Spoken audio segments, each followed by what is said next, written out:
Good evening. Hi, Susie.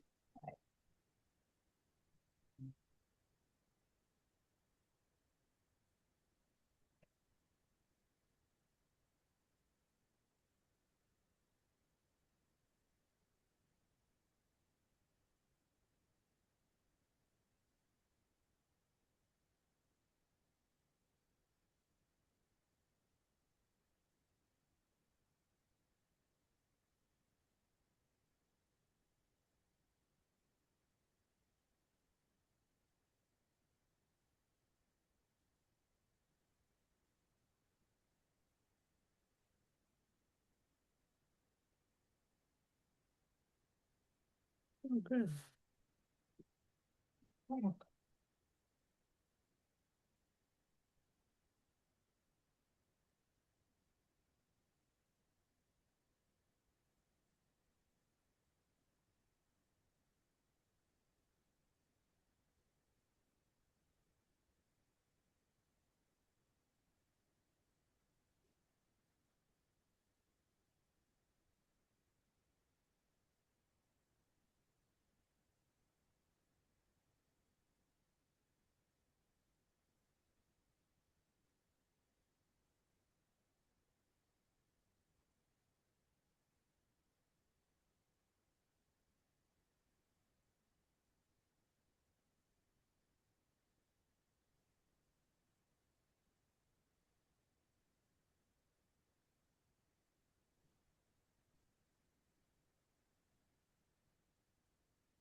Need fresh air.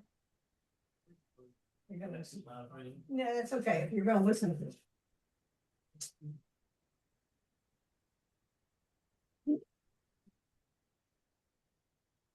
Great.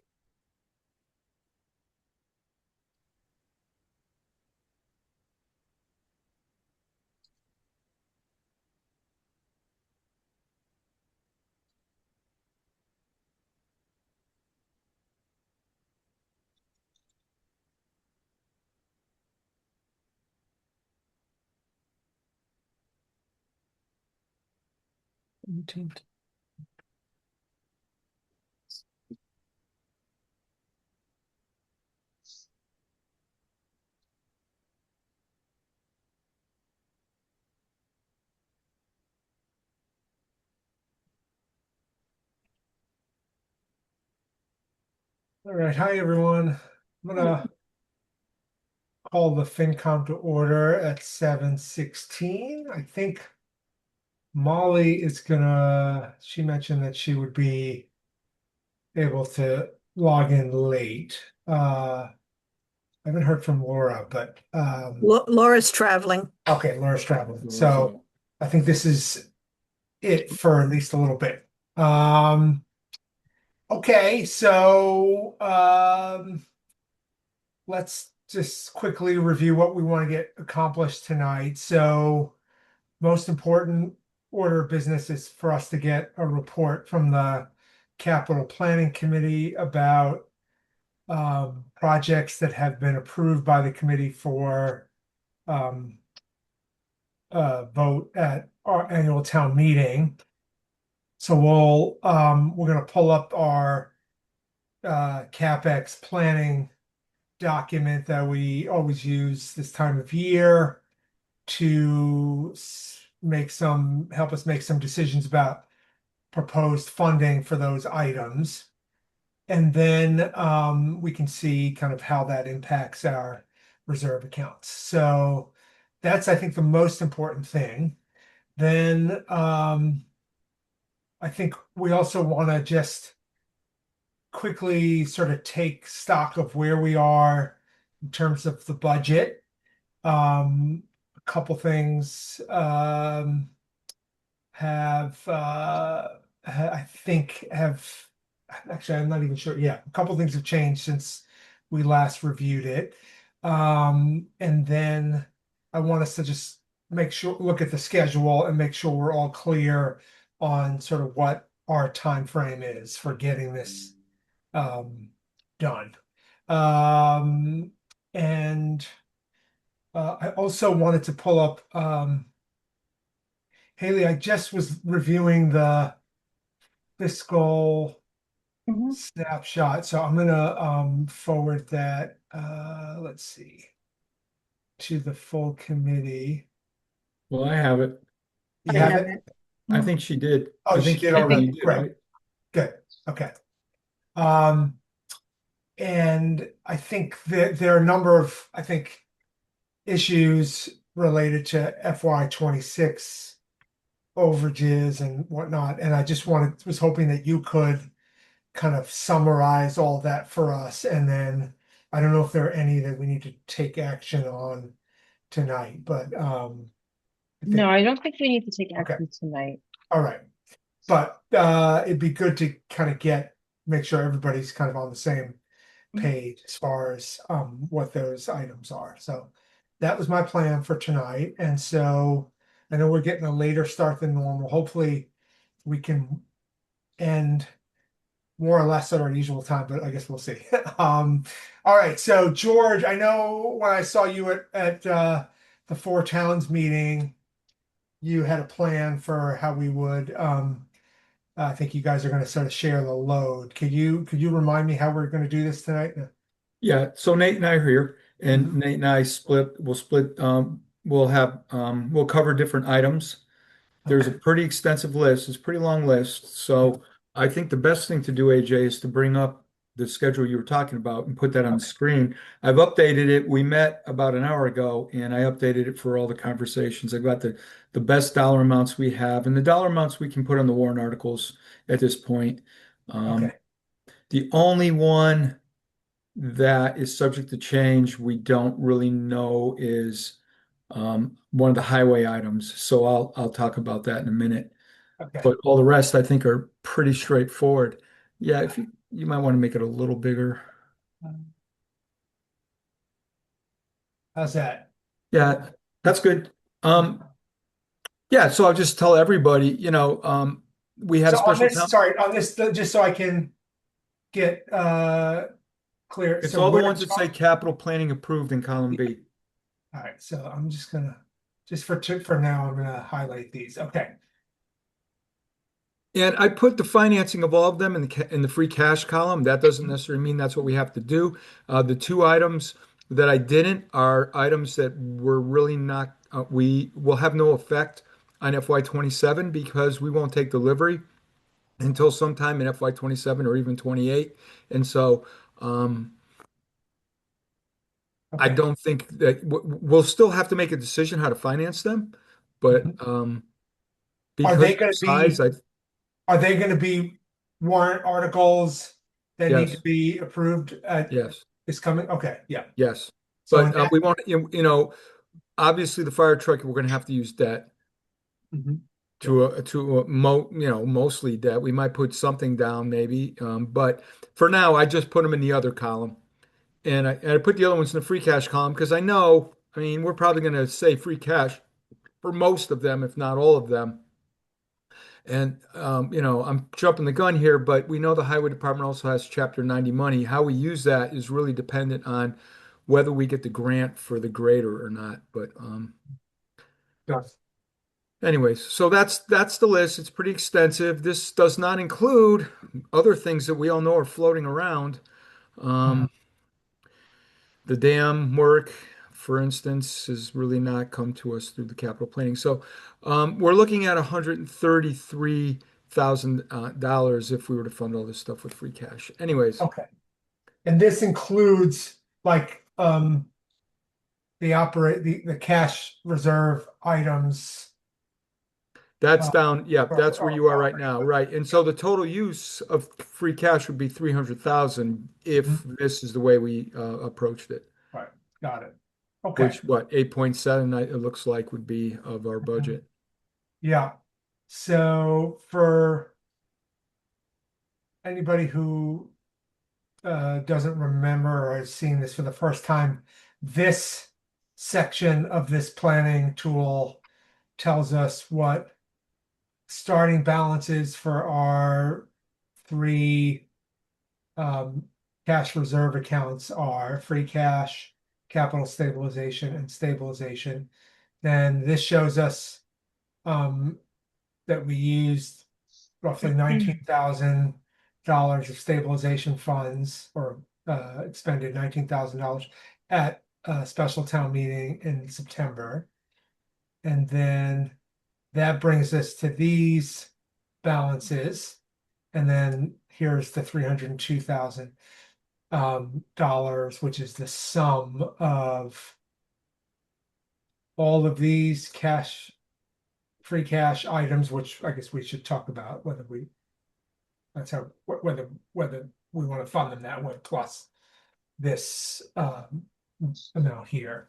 And so just as a reminder, our guidelines, our fiscal guidelines do include language that recommends that we maintain stabilization funds that are equivalent to at least 5% of our operating budget. So we would be right there or just above that. And that we maintain free cash reserves that are equivalent to at least 10% of our operating budget. So this would leave us at 8.7. So we would be falling below that recommended level in this scenario. But you know, we probably will add some free cash based on operating, you know, unspent or underspent lines in our FY26 budget. So how much that'll be, I'm not, you know, I guess I'm not sure, but all right. Do you want to just kind of talk us through, at least it'd be helpful to just kind of know what these items are? I think most of us kind of have some sense. Yeah, we can do a brief synopsis on Yeah. each. You know, I know we don't need to get too detailed. Yeah. You know, we all know about the grader. The highway chief has two options for graders: a four-wheel drive or an all-wheel drive.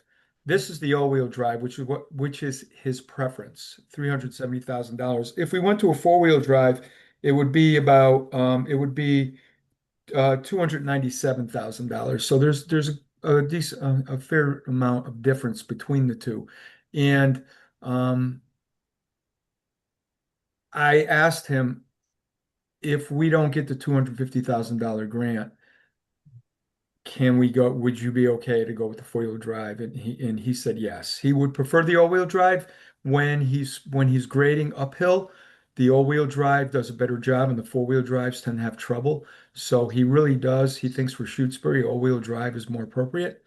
But he understands the finances, and he is willing to go with a four-wheel drive if we don't get the $250,000 grant.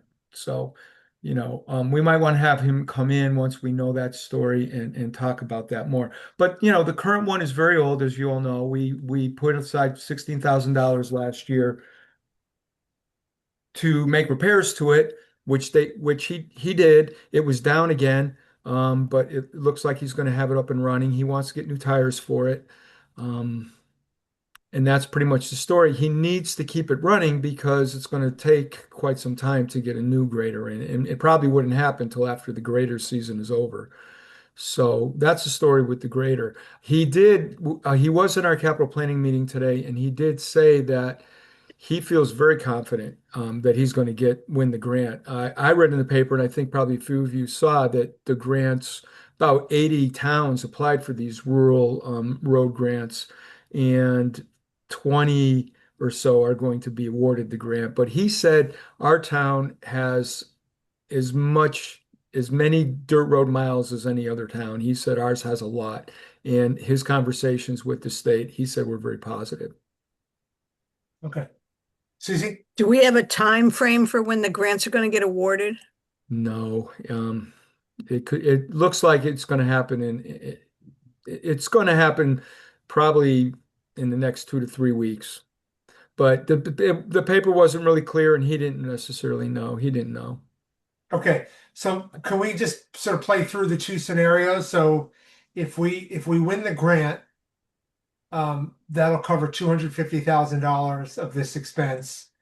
And the plan would be to utilize Chapter 90 funding for the balance? Yes. Okay.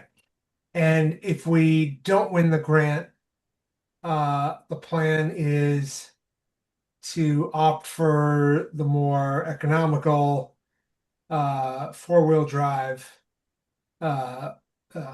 grader, and that has a price tag of 250,000. 296, 297, I think I said. Okay.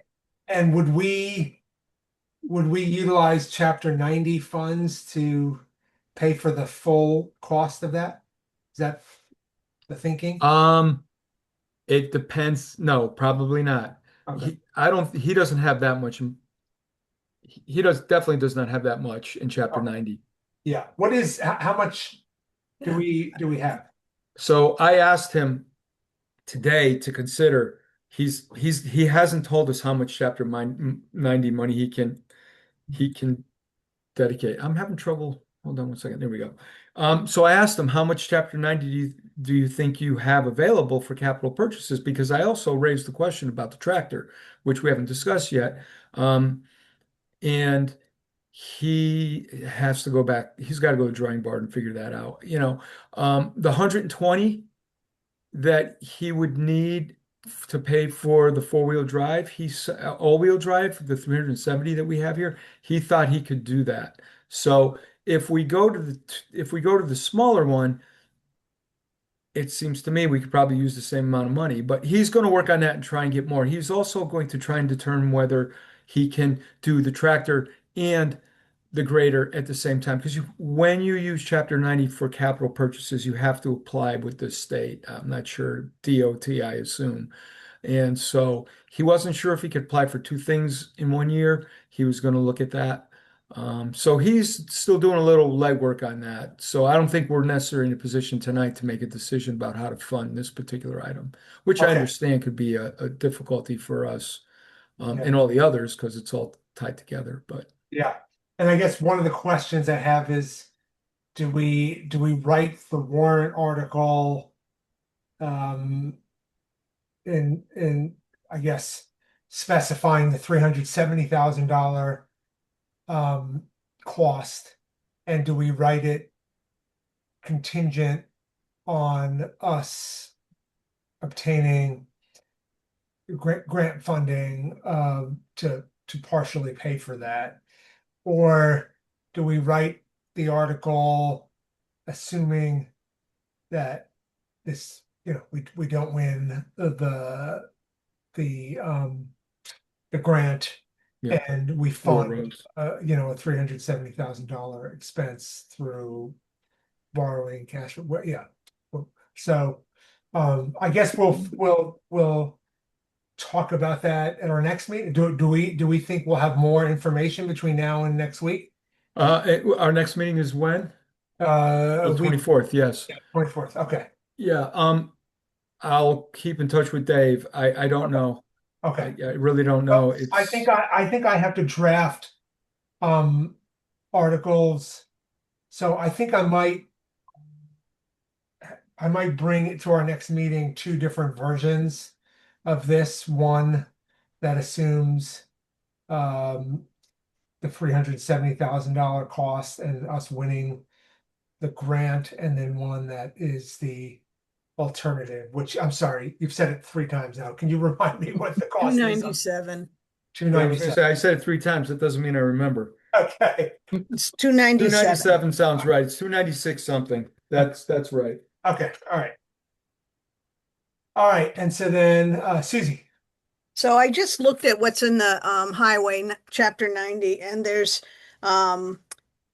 two parts that add up to 384,000, and then there was a fair share boost of 84. So altogether there it's 468, 198, so 469 basically. Yeah. So I think that it must be hard for him to keep track of doing all the roads and the numbers, but I think if we give him the numbers, maybe that will help. Well, he actually is aware of that number. He knows that. But West Pelham Road is going to be worked on next year. That's his next big project, and he said that could easily be $300,000.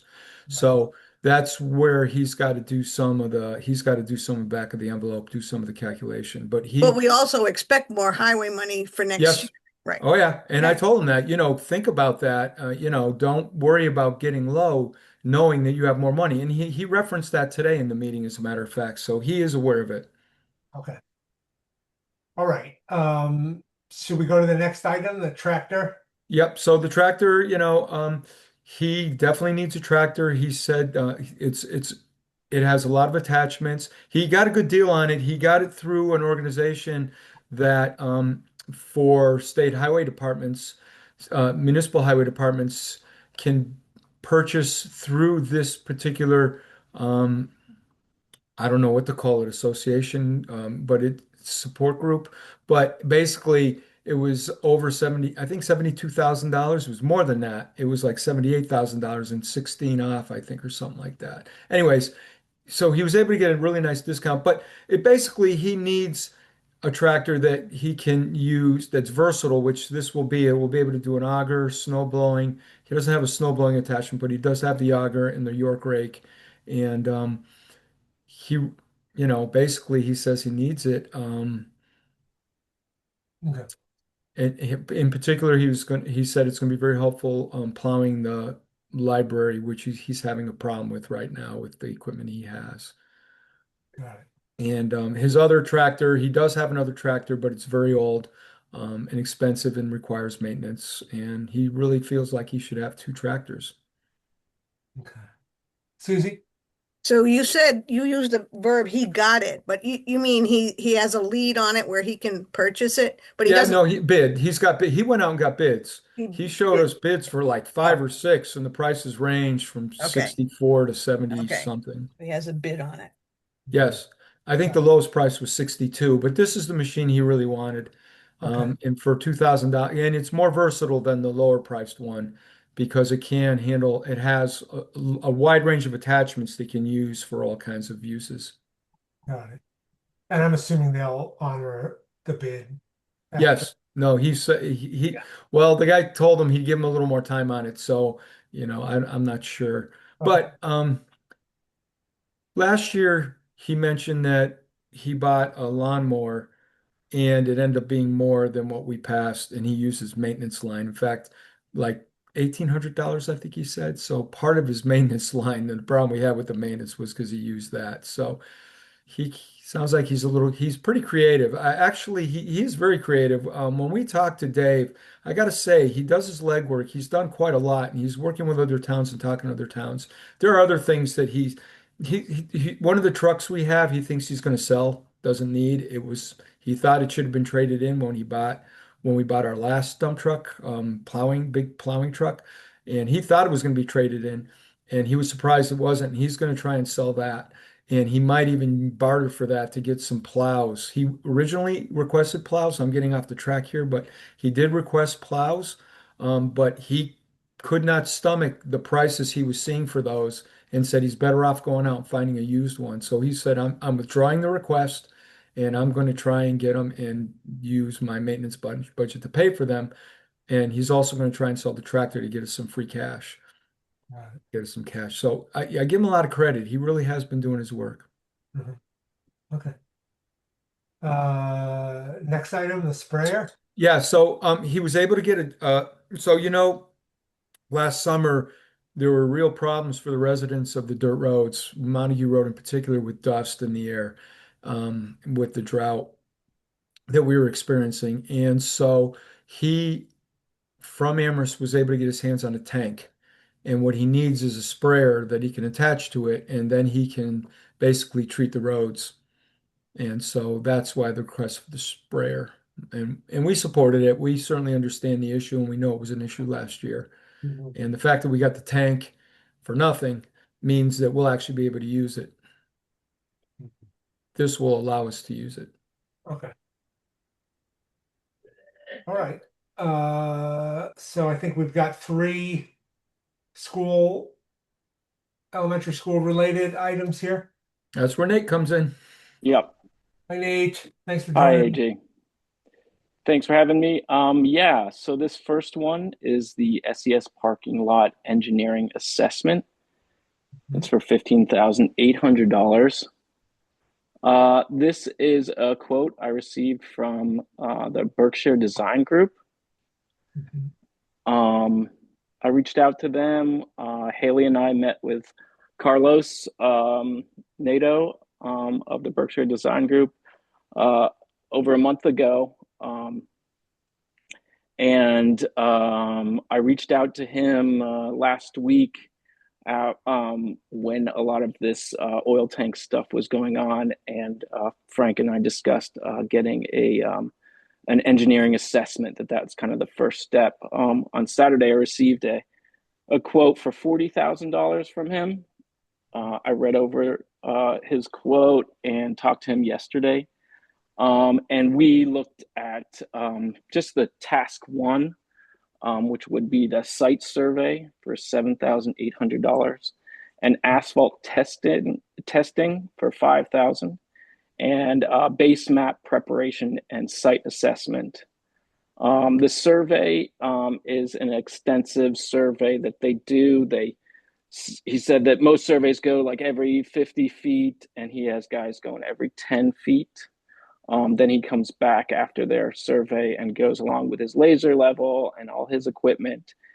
He takes a lot of care in looking at the gradation between 2 and 4% for sidewalks and stuff like that. So it's a very extensive survey. You know, he did say that we could go out and find our own bid. For less, we may find another bid for, $6,000, but again, they probably won't be as good. So that's that first part. The asphalt testing for $5,000 is a core sample that they take of the driveway, where they do a borehole and they see what's the substrat of that of the driveway is, and then finally the base map preparation and site assessment. That's kind of what we really need, especially now given the tank. So that total comes to $15,800. I met with Scott Barlow today of Barlow Paving out of Greenfield. And his first response when he looked at the driveway was that, yeah, this needs to be dealt with. This is a real problem. So the driveway needs to be redone. Scott, we have money set aside, $24,000 from capital planning that we're hoping to that will limp us along, because obviously this is going to take several years and probably won't be any kind of the driveway construction won't be until 2028 or 2029. So yeah, this would be like the first step in this. And is one of the deliverables of this engineering study to develop an estimate or a budget for what the actual repaving project is going to cost? Yes. Okay. Yeah, he gave me two estimates for that. So the one is, so if this core sample comes back and the lower substrat is good, and he just has to do a mill. They do like a mill run and they grind up the asphalt and then they put another layer on top. Mm-hmm. So he said that would probably be around $300,000 to do that. And then if you have to go down to the ground and take up all that, that would be somewhere around $500 to $550. Okay. Why wouldn't this be? So you laid out a pretty long timeline there. So why wouldn't this be an FY28 project? Is it because it's just? I think that from what I understand, like say if we put this whole thing at town meeting right now, that we wouldn't be able to bid on it till the following year. And then scheduling, you have to really schedule between, the school. You can't do it when school's in session. So it just kind of, that's the frustrating thing about this. It just bumps everything back. Got it. So it's possible that we do this study in FY27, and then that gives us a clear understanding of what the scope of the project is going to be based on the results of that testing and whatnot.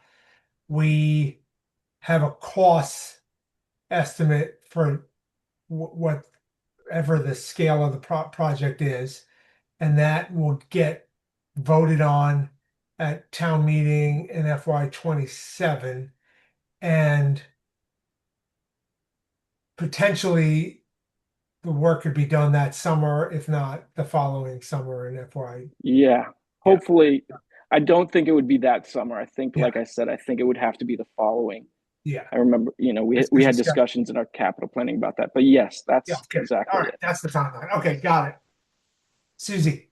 I got confused. I thought you threw out a number at some point in this discussion of 40,000. What was that? Yeah, that was the original quote that he sent me on Saturday. I like scrambled down to meet you guys down at Fort Towns because I was just kind of in this soup. And later that day, I got that quote from Berkshire Design Group for $40,000. And that would entail, that's a larger survey. That would be the design. That would be a lot of, and putting out bids.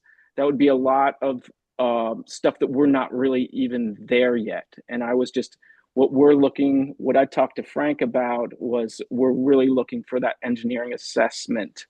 And that's kind of where we are at with the oil tank and the driveway is just this first step to see where we're at.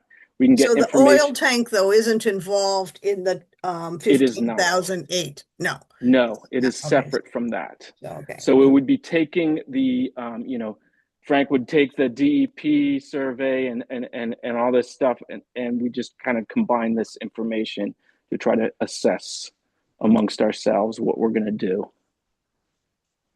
Got it. Okay. You want to tell us about snow blowers? Snow blowers. Okay, so this is to supplement what the highway department doesn't do. So this is really clearing the sidewalks. Right now they have a do it with a tractor, and this tractor is at the end of its life. I think last year Matt Foster said he had to get some hydraulics fixed, and it took forever. It was out of commission. They had to send it up to St. Johnsbury, Vermont. So they were without a machine. Originally, he wanted a replacement for that tractor that would cost $34,000. I brought that to capital planning. We discussed it. I think Michael Board asked if this was just used for snow removal, and or was it something that was used throughout the year? And I went back to Matt, and Matt told me that no, that is just for snow removal, just to supplement what the highway department can't do. And I had a discussion with Matt, and we we looked at alternatives. What could we do instead of, because that seems like a lot of money for just doing sidewalks. And he said, well, I could do it with these two Arion snow blowers. I have a few bids. He sent me a link, and I looked at, other places like home, you can get them at Home Depot or Lowe's or Tractor Supply. These things are pretty great machines. They have Caterpillar treads. He'd get two of them. So they're $3,000 each. And he and his other custodian would do the sidewalks and clear them out in a timely manner. Right now, they have two guys doing it anyway. One guy's shoveling while the other guy's on the tractor. This way, they can probably get it done in a lot less time and easier to store. They'd still have the tractor, and they have that thing till it's at the end of its life. So they're probably not going to put more money into it, I assume. No, that's the idea. Is that this would be that. Okay. And then what is this next line? Mechanics for the SES? So right now, we have in the gymnasium, there's a curtain that spans the gym. This is, I don't know the mechanics for that are at the end of their life. They're really in bad shape, and they don't want this curtain to go up and down. They have to keep it down because of a food allergy, and so it's been a protocol this whole year where they're separating the gym side and the cafeteria side. And what's end up happening is that folks have been complaining who want to come on the weekends and play pickleball, and are complaining that they can't move the curtain, and is adamant that they don't raise that curtain for pickleball, because we're going to be, like I said, there's a serious allergy that we're trying to maintain this child's life. So that needs to stay down. The 15,000. When you say curtain, it's the divider that That's right. that's separate. Fabric. Yeah, it is fabric. Okay, got it. Yeah. And it's not like the curtain on the stage in that room. It's No, but those all need to be replaced. I mean, Anne did say that. Now, I've talked to Frank and Buildings Committee about this. This is on their radar, and they said that they're going to look into this and go through the procurement process. The $15,000 is from a quote from 2022 that I got for the mechanics. Frank and the building committee are looking into what's called a walk draw curtain. So it would be not using the mechanics and not like a analog curtain. And so we'd look into that as well as like the stage. He gave me a whole bunch of information about that I can share if you need. But he said that would run somewhere between 3,000 and 10,000 for a walk draw. So this 15,000 is kind of hoping that it's going to be significantly less. Right. Got it. Okay. Understood. And then and so I guess that's just going to simplify the process of opening up the room and closing it down, which is a problem right now. That's right. Fair to say? Yeah. Okay. Got it. Okay. Any questions about any of the 3 school-related projects? Okay. George, are you gonna walk us through the last 3 here? Yes. Well, I actually, Haley's, I think Nate can talk about the clickers and I can talk about the fire truck. And Haley, if you'd like, you can talk about the digital I can. visualization. So, which puts me, give me 1 second. So the fire truck, Did you have a question before George goes into the fire truck? Yeah, it's just a general question, and then George, I know you are our liaison and you work on the capital planning committee, but why wouldn't somebody like an Ellen be part of this discussion? This is sure. Yeah, no. So yeah, because there was confusion, we had scheduled our meeting for 5 o'clock to prepare for this meeting, which we did, and Ellen was present and Michael Broad was present. Unfortunately, Laura, I can't make it, just like this meeting. And we prepped for this meeting. We also had a meeting scheduled for 6:30 to coincide with the finance committee, but the finance committee ended up meeting at 7:15. So we can't. So we basically canceled that meeting. We can only have 2 members here because if we have 3, we'd have a quorum. But because the capital planning committee doesn't have a meeting scheduled for 7:15, and we couldn't change our meeting because it was within 48 hours, we decided that 2 people from the committee could come here and represent the recommendations. okay. And Ellen was fine with that, and Michael Broad was fine with that. Yeah, I just think that's Ellen being the lead of that team, and this is the big meeting for the year. Reviewing this whole project. Right. Yeah. Absolutely. You're 100% right. And she was going to present some of these items, but I'm comfortable talking about the fire truck, and Haley's here, so she's got the visualization, and and Nate's been, and he could answer any of these. So that's why. And again, Ellen was fine with it. And was a vote taken at the meeting? Did Yeah, we voted Kathleen on all vote? these. These are all Yeah. approved by us. Yeah. That's why they're here. Right. Okay, thanks, George. You're welcome. Yeah, so for the fire truck, uh, the chief it would be replacing engine 2, which is currently 30 years old, almost double, well, about 15 years older than recommended life for fire trucks. But in towns like ours, it's not uncommon to have trucks last longer. The truck he wants, the truck he's requesting, it was about 776,000. We're using 800 to make sure that he has enough because that's an old quote. He thinks it'll be under 800,000.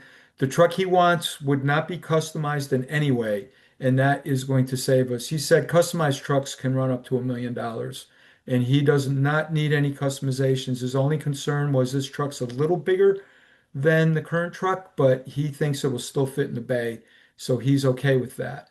He said that truck 2, he did look into having repairs made to it, and basically it was $400,000 to $500,000 range. He didn't have an exact number, but he's figuring it's somewhere in that range.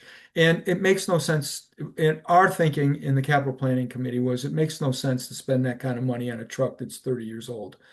We're just going to have, within 5 to 10 years, we're going to have trouble, and it could end up costing, who knows, close to $800,000 just to keep that running. So that was really, I think, the crux of why we made the choice we did. Let's see if there's anything else here. What happens to the old to engine 2 if this? He's going to try and trade it in. He's going to try and get something for it. There are towns that buy them, and or he said he might see what he can get on a trade-in, but a lot of times they just put an ad in the paper and somebody buys them, and you'd be surprised who buys them.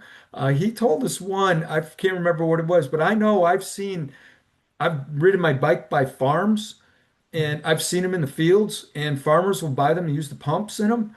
So you can get something for them, but I don't think he said more than 10, 15,000. I don't know, Nate, if you remember, but he wasn't expecting a lot. It's not in his notes here, so. Got it. Okay. Yes, so yeah, he But will it's try not, to we, get we something. don't we don't hang on to it though, and it's not like an item we have to continue to maintain. That's right. He wants 2 trucks and he's replacing his oldest truck. Got it. And of course, he's got other equipment, pickup truck, his vehicle, but he definitely, and same conversation I had with Dave in the highway department. He doesn't want more trucks than he needs because it affects his maintenance budget, and it just becomes another thorn in his side. So Lenny definitely wants to sell the old truck. And what's the age on engine 1? Engine 2 we're replacing. Oh, engine 1. I don't know if I know the age of engine 1.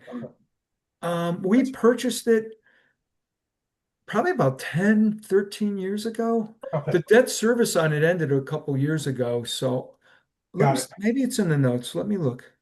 That's all right if you don't. I mean, I was just curious when we might have another one. Yeah, I'm sorry, that is not in here. Okay, that's fine. But when we were talking about this, I will tell you this, he is thinking about the long term in staggering the purchase of his trucks. So he always has a midlife truck and a new truck, if you will, and then keep rotating it. So he sees this as a good time in the rotation of the trucks. I think it is approaching 15 years, the truck one, because he was talking in those terms. Yeah, got it. Okay. I'm wondering for this planning document, should we move this over to the borrow column? Because I'm assuming that's actually, if you delete the 800,000, it will automatically calculate the borrow. I just put that in there. Yeah. Yeah, just click and just delete it, and it's going to calculate the borrow. And the reason it's built that way, the reason I built the spreadsheet this way is if we decided to put a down payment from free cash or any of the stabilizations, then what would be left over would be the borrowing. Right. Got it. That makes sense. Okay. I think for the purpose of, it's nice to consider that as an option. But I think for I guess we can open this for discussion, but my feeling is that, our our reserve funds are getting kind of low right now, so I wouldn't be inclined to recommend using any cash reserves for this at this point, but curious what if others have a different view. Susie? Just as a fact, engine one was bought in 2016. Okay. Got it. Yeah, so 10 years. 10 years, okay. All right. What I would say is what I'm having trouble with my PC. I don't know what's going on here. I'm trying to get into that spreadsheet again, and I'm having trouble, but I wanted to go in that spreadsheet that you have open. Mhm. Oh, there we go. I got it. I see what I did. So you've got 800. So if we go to the right, Yeah. over here, the 800 comes in, it's at 4.5%. It's a 7-year. Uh-huh. This divided by 7. So the principal payment, if we borrow it for 7 years, and I'm not even sure if that's an option, something like this, I would want to go longer. Uh-huh. Um, Yeah. oh, I see what's going on. Never mind. No, hold on one second. I see what I did wrong. I'm sorry. Here we go. So if we went, let's say 6 years, and we'll have to talk to Ryan about that. Principal would be 133. Interest would be, I want to make sure that's right. Yep. Interest would be 36. So annual debt service on that fire truck's gonna be $1.69. That's going to be a big challenge in our operating budget. Yeah. Mhm. And so the options could be a large down payment. So just indulge me here. I don't necessarily know that that's what we would do, but if we did that, let's say 100,000, every $100,000 we put down saves us, it looks like 20,000, 21,000 in debt service. I would think for something this large, it would be good to talk to Ryan and talk about our financing. We've got a lot of items here. We got a lot of items in the background, PFAS, the dam, and who knows what the parking lot is going to end up costing.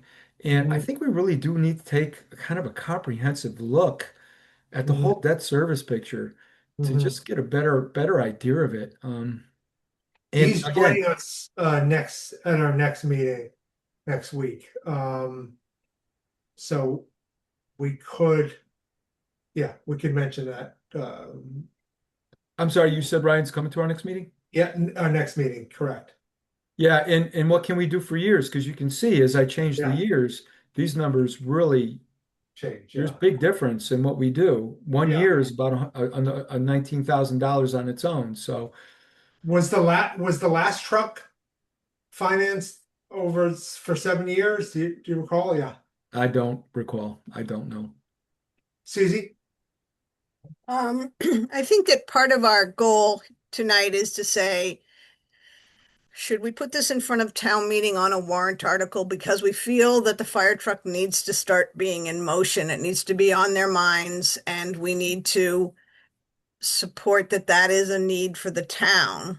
And then, and it will be, I guess because of the way you word the warrant article is part of that, is part of what we're debating now. But I think that we certainly know, or I think we could come to an agreement or decide if we want to say, yes, it's time to put this in front of the town. Mhm.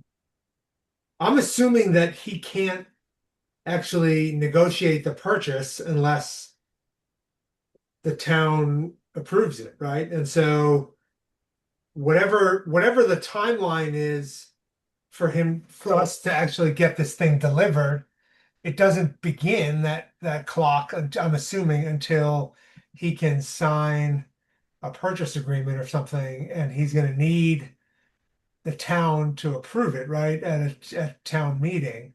So I'm assuming that we have to take this up at our next town meeting in order. Yeah, it needs a to warrant article. Yeah.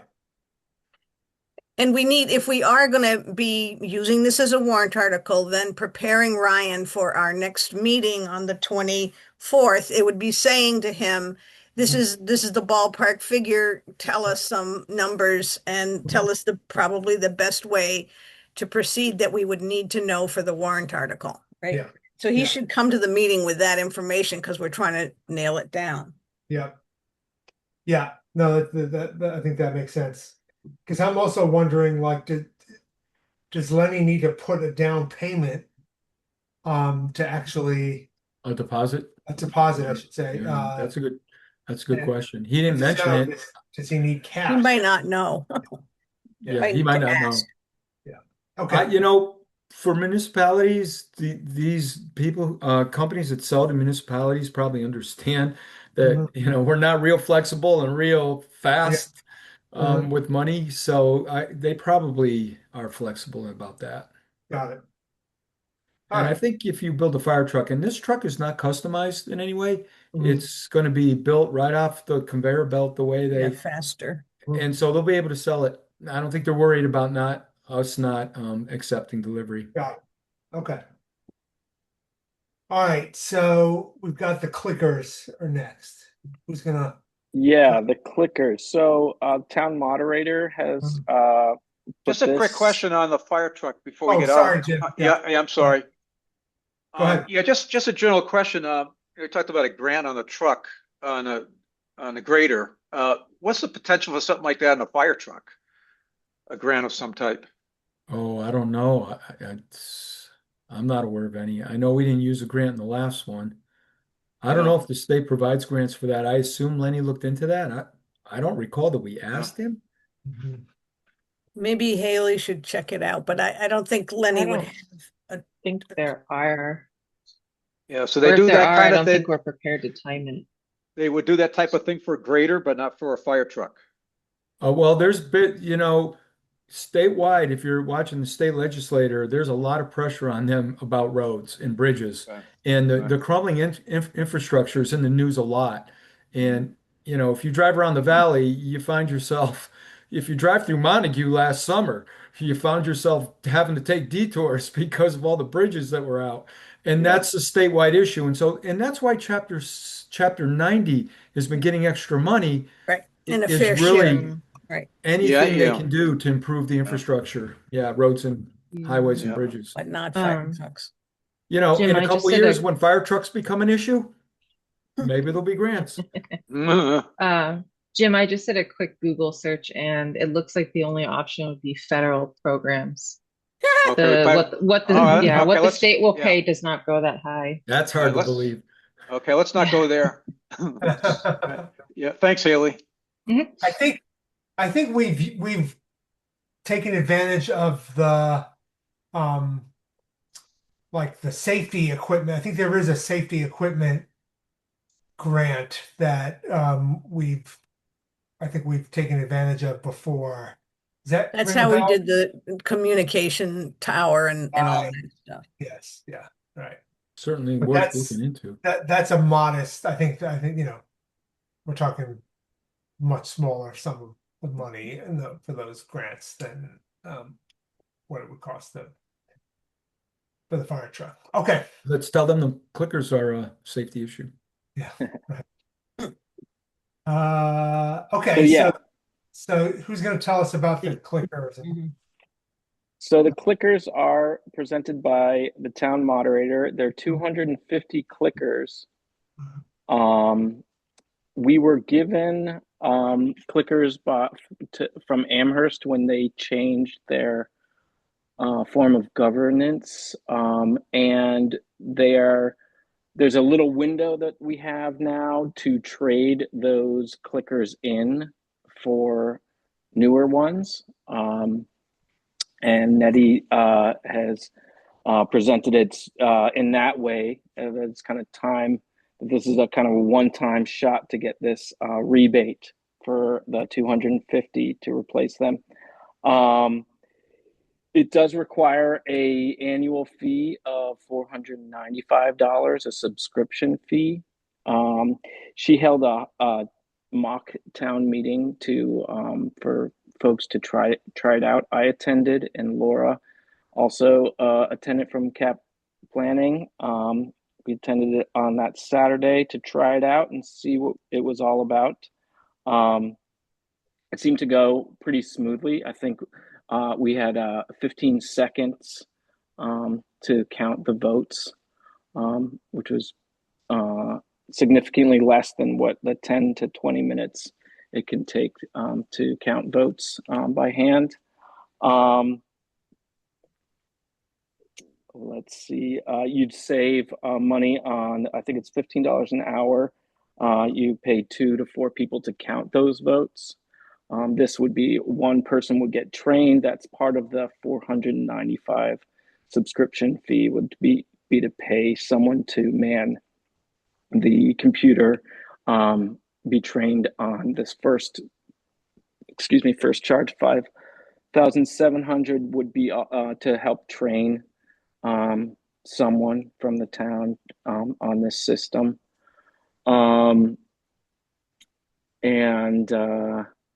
Yeah, you'd have they had an AV set up. We could borrow the projector from the library. You could have it, the questions, the warrants, whatever, projected on the screen, and then the results come up. Immediately, 15 seconds later, you have the breakdown of the vote. There was concern, she brought up concerns about like anonymous voting, pressure from neighbors when you're doing a public vote like that. That was debated in our group, but it seemed like this was a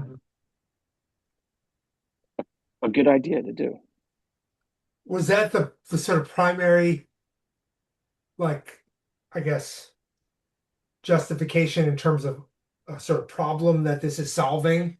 Was the notion of like, this is a more anonymous form of voting than raising cards? Is that? I think time was the main factor in this. What I heard like a while back was, that Sunderland had, a town meeting that lasted an hour and a half recently, and they had like 34 warrants to go through. And because they had this clicker system, they were able to just bang through this meeting. I think Nettie's concern is just like who's coming to the meeting, that not a lot of people are coming and wanting to spend 8 hours. Not a lot of parents, a big thing she's trying to figure out is childcare for folks. So she's just trying to get, the town meeting to be more inclusive. Got it. Now, what happens if we have more than 250 people attending? I think that came up.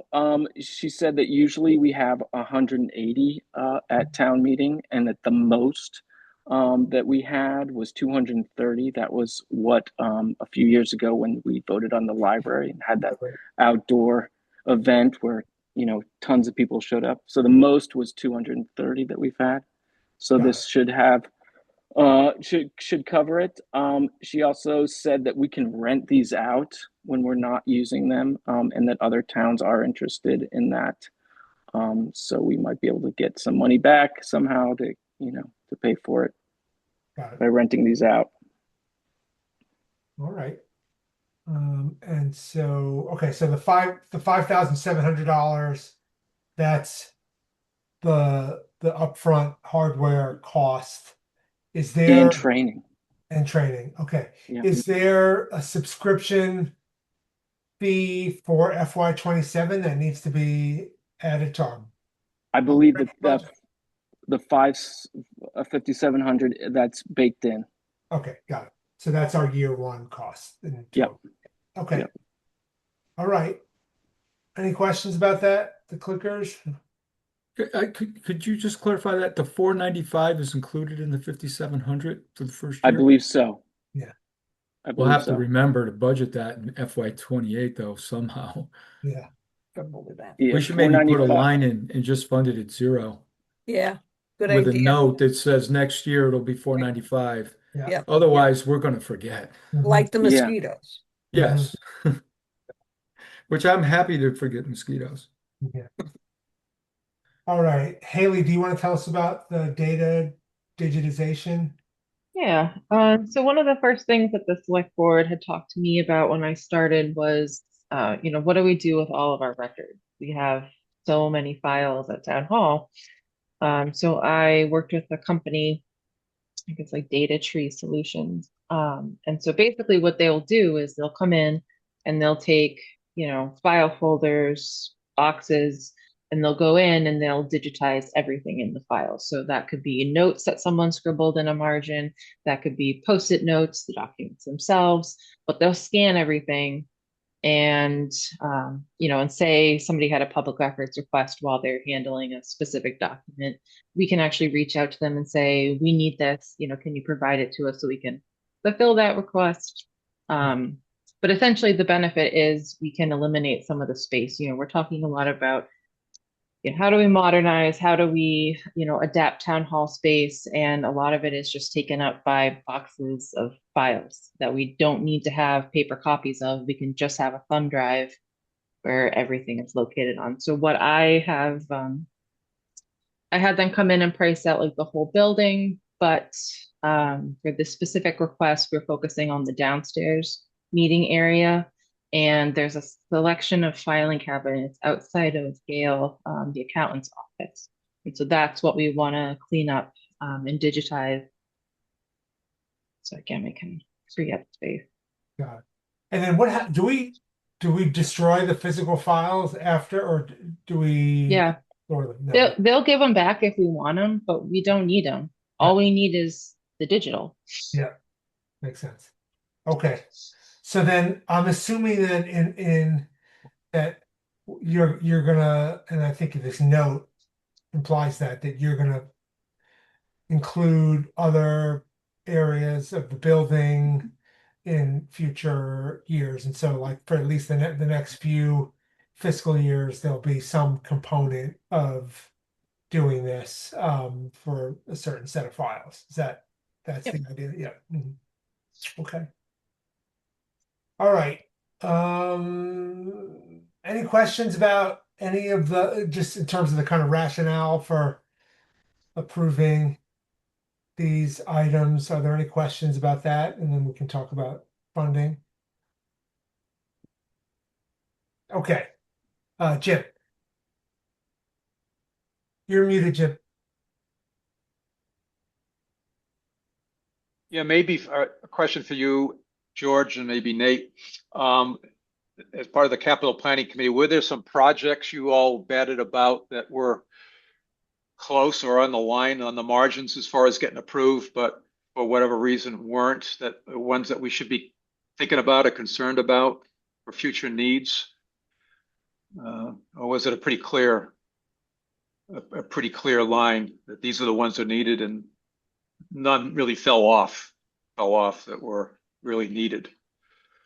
No, this is pretty much everything that was requested. The only other item was, well, Nate was originally had the actual parking lot repaving in here, the parking lot job, but realized there just isn't enough time, especially with the snow. Nobody could do an analysis of the parking lot in time to put that in here. So instead, we're going to get an engineering study and really, so we really understand it.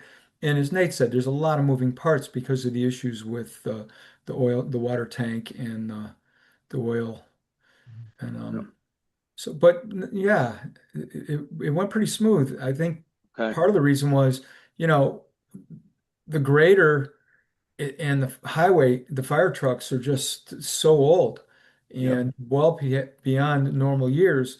And as far as the capital planning schedule goes, we're due to be purchased already. And so, fit into that. And, I think the other ones, because of the dollar amounts, we didn't debate too much. The snow blowers, as Nate pointed out, was a better deal than what we initially were going to do with the tractor. And so there was a big savings there. So, no, Yeah, and this was pretty also, much it.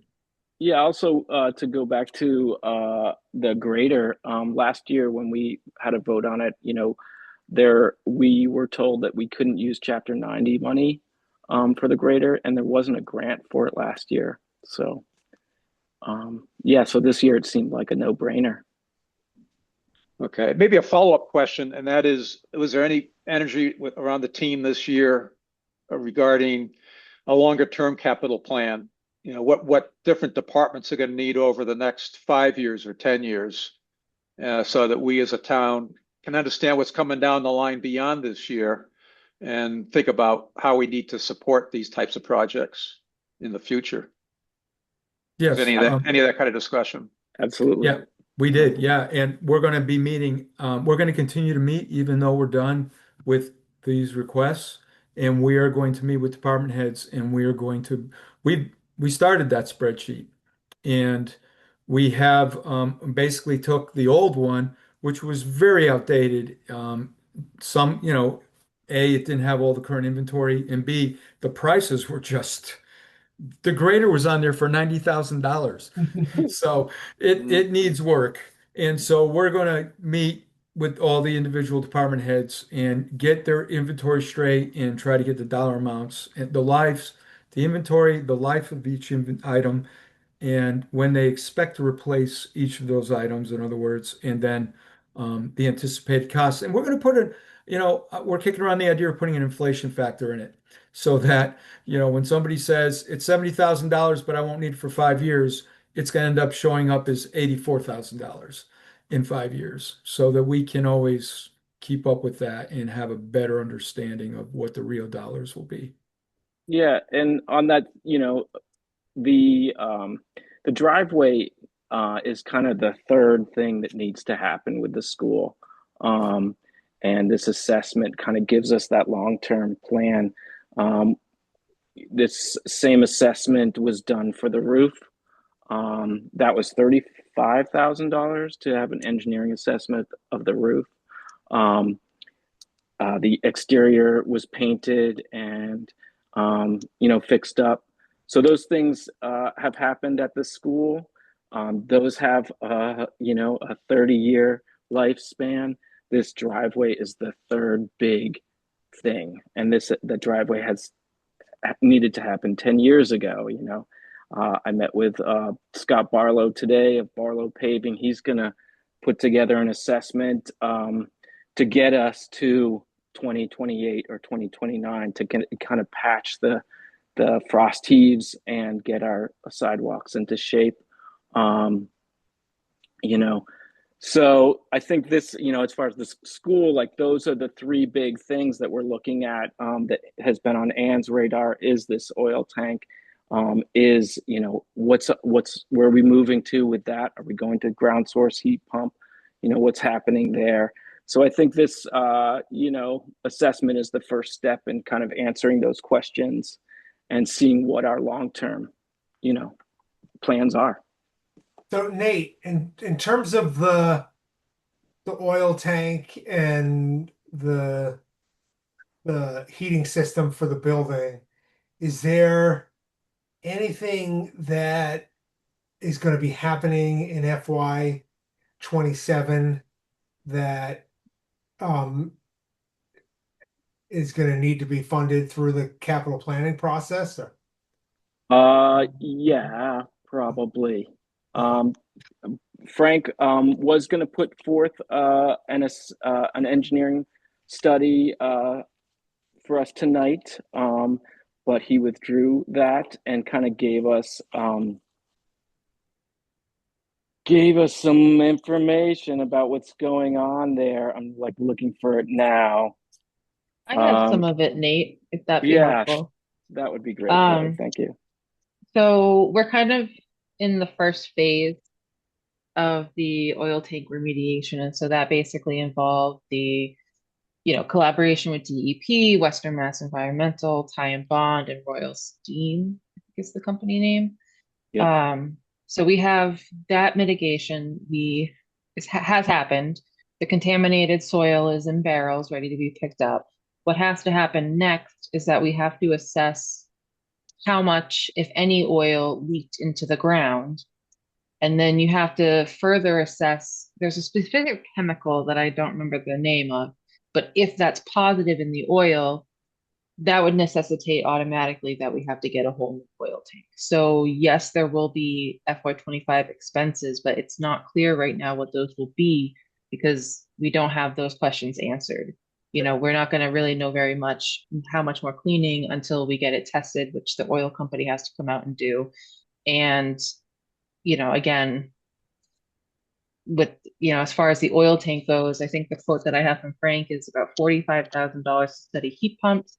Do we even want to spend that if we're going to have to spend, you know, a new oil tank can be upwards of $400,000. So, you know, those are kind of the costs that we're looking at. But again, unfortunately, there's just not enough data right now to say So what those will be. probably going to be a special town meeting, a fall town meeting. Yes. That what it sounds Yep. like. Yep. Got it. All right, Jim. Yeah, I just help me with my understanding, the building committee and their role, if any, or how involved were they in this process this year? And they pretty much on board with this list? Hugely on Okay. board. Okay. Well, at least with the oil tank. I don't know about the capital planning list. Yeah, I'm talking about but, I'm talking about the whole list. Yeah, the Okay. whole list of projects. Yeah. I think We- the only item on here that's, you know, like an Capital infrastructure item is the parking lot, right? Is the Yeah. engineering study. And I think, Nate, you mentioned that Frank is been involved in that discussion. He has, and he's also, they're taking the lead on the mechanics for Mhm. the curtain. For the Oh yeah, of curtains, course, that's yeah. right. He mentioned Yeah. that too. So they're very much, you know, a part of it. Talking to Stephen Dalmas, I talked to Anna Cook. I try to, you know, communicate with all those, everybody in the buildings committee. So I've talked to Jeff Quackenbush. He's the guy who recommended Berkshire Design Group. So yeah, we've tried to keep them in the loop, and yeah, they've been Yeah, really and helpful. I think they've been absolutely been very helpful and very involved. This issue with the tank is a serious issue, and you know, talking to Frank today, it sounds like those guys are they're really putting their effort in. They're really doing the work. For And sure. just for everybody, a little side on that. I learned today that we no longer have Jamrock as the company taking care of the boiler system, the heating system at the school. They've been replaced by someone who apparently has a good reputation and everybody felt was the right choice. I think we all know about Jamrock and we've heard Jamrock's name more than once in conversation. I think what I heard today was the feeling was that they would come in when we had a problem, but they weren't really helping us with solving long-term solutions. It sounded to me like they come in and repair. We need an organization that's at the next level that can give us advice that has long-term positive benefits. And that's the people who I'm not even sure who it is in our town. I think Jeff might have been one. Know their reputation and feel good about the replacement company, which I don't remember the name. It's Royal Steam out of Gardner, Mass. I looked into them. They're a great company as well. From what I can find. Susie? I have a couple of concerns. One is that the whole bidding and procurement thing, even though you can get good advice, there are some rules, and Haley would be guiding people, making sure they follow procurement bid rules for things like engineering studies and on from there. And we do know at the select board meeting, Haley identified that there's about $23,000 of costs for the current oil tank mitigation process, and 10,000. We have an insurance policy that'll cover. It has a 10,000 deductible. So without even doing bids, just the kind of response you need to make in an emergency is, we do know we have about $10,000 costs in front of us. And then that's not saying what the long-term part of this is. And the other item that's like that in some ways is the dam. It has some immediate needs. There's a contract that's being reviewed, I believe. I'm not sure if it's signed. It's signed. And it's signed. So we have some commitments That doesn't mean that all these capital things aren't these need to be dealt with too, but just in terms of informing the town, we should make sure that we are saying and that these are costs. Some are happening, some we are getting engineering studies to find out what they look like.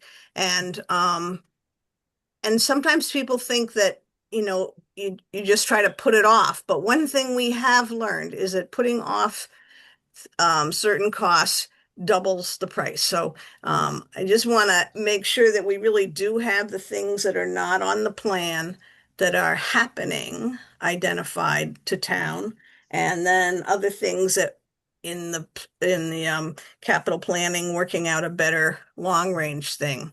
That will be a big help to us, and we'll be able to share that with the town and show them that we are paying attention.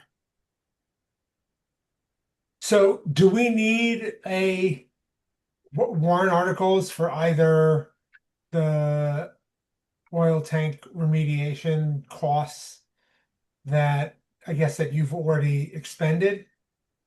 Yeah, So how is that getting paid? Yeah. So we haven't paid anything yet. No invoices have come in. These are just estimates from the different companies on what it will cost. Mhm. I don't think that I'm not as concerned about phase one Mhm. because I think with our deductible, I think we'll be able to pay for that. I'm more concerned about the later phase. Yeah. And so one of the things that I also had talked about at the select board meeting, and this certainly applies to the dam, is that when you declare a state of emergency, you can not only deficit spend, but you can also bypass procurement policies. We didn't have to go through those steps for the dam because it's an emergency and it has to happen now. So I don't think we need to get to that. We did declare a state of emergency for the dam. I don't think we need to do that at this point for the oil tank, but we might want to revisit that in the future if it's looking like this is going to be a huge cost to the town. It would allow us to have some flexibility in terms of when we appropriate the funds and from what source. Okay, got it. April. I just wanted to comment on the potential for the oil tank to be, maybe there's some PTSD from the gas tank at the fire station, but that ended up being huge and involved with the EPA. And is there any sense of how far the oil has gone? So they have managed to successfully clean up all the oil on the exterior, like on the surface level. So that they've contained, it's in, big gallons, drums. As far as the underground testing, so pretty much within hours of finding out about the spill, we were on the phone with DEP. They came the same day that we called them. So they're actively monitoring, they're supporting us in this process. So I'm not as concerned about that level because we have their guidance through this whole thing. And like I said, so for the testing to see how much leaked, the oil company, which I think we use Dead River, they come in, they'll calculate it based off of when was the last time they delivered oil, how much oil was used, and then you can find out how much would have spilled. And so we just don't know that yet. And I'm really hesitant to throw out numbers because I don't want people to get the wrong idea. So we just have to wait for that assessment. Frank said that we benefited from the fact that the ground was frozen. And so when the DEP came to excavate, they only had to excavate the first 4 inches of topsoil because the ground was frozen. So he seemed to think, and the guys he talked to seemed to think that, cross fingers, it's not seeped into the ground. George? Susie was talking about the other issues that we have to consider, and I was curious about where we are with PFAS, and does that also fit into these, these other items that we have to determine, because we haven't really talked about PFAS in the budget, and I can't remember where we were with that. Are we going to have to appropriate more funds for PFAS? There's quite a lot left in that line. I'm not sure what that means, and Gail would be the person to say, yes, they've given us invoices, or no, they haven't. But for some reason, that line is very unspent in the budget. Okay, good. But I So have a we're all, question, if FY 26, are we gonna need to spend the 10,000 for the insurance deductible? Is that gonna, and we can do it out of FinCom reserves. It doesn't, we wouldn't take that to town meeting, I don't believe, if it's an FY 26 expense for 10,000, which is the deductible. yeah, I mean, that fits the criteria of a FinCom reserve transfer. Is that when it will hit in FY 26? Yeah. So yeah, the work happened this year. So anything we get would be for this year. Right, we just haven't gotten the invoices, but they're coming, presumably. Mhm. Okay. All right, so I thought the assumptions you made, George, about how to fund these items all looked right to me. I don't think it makes sense to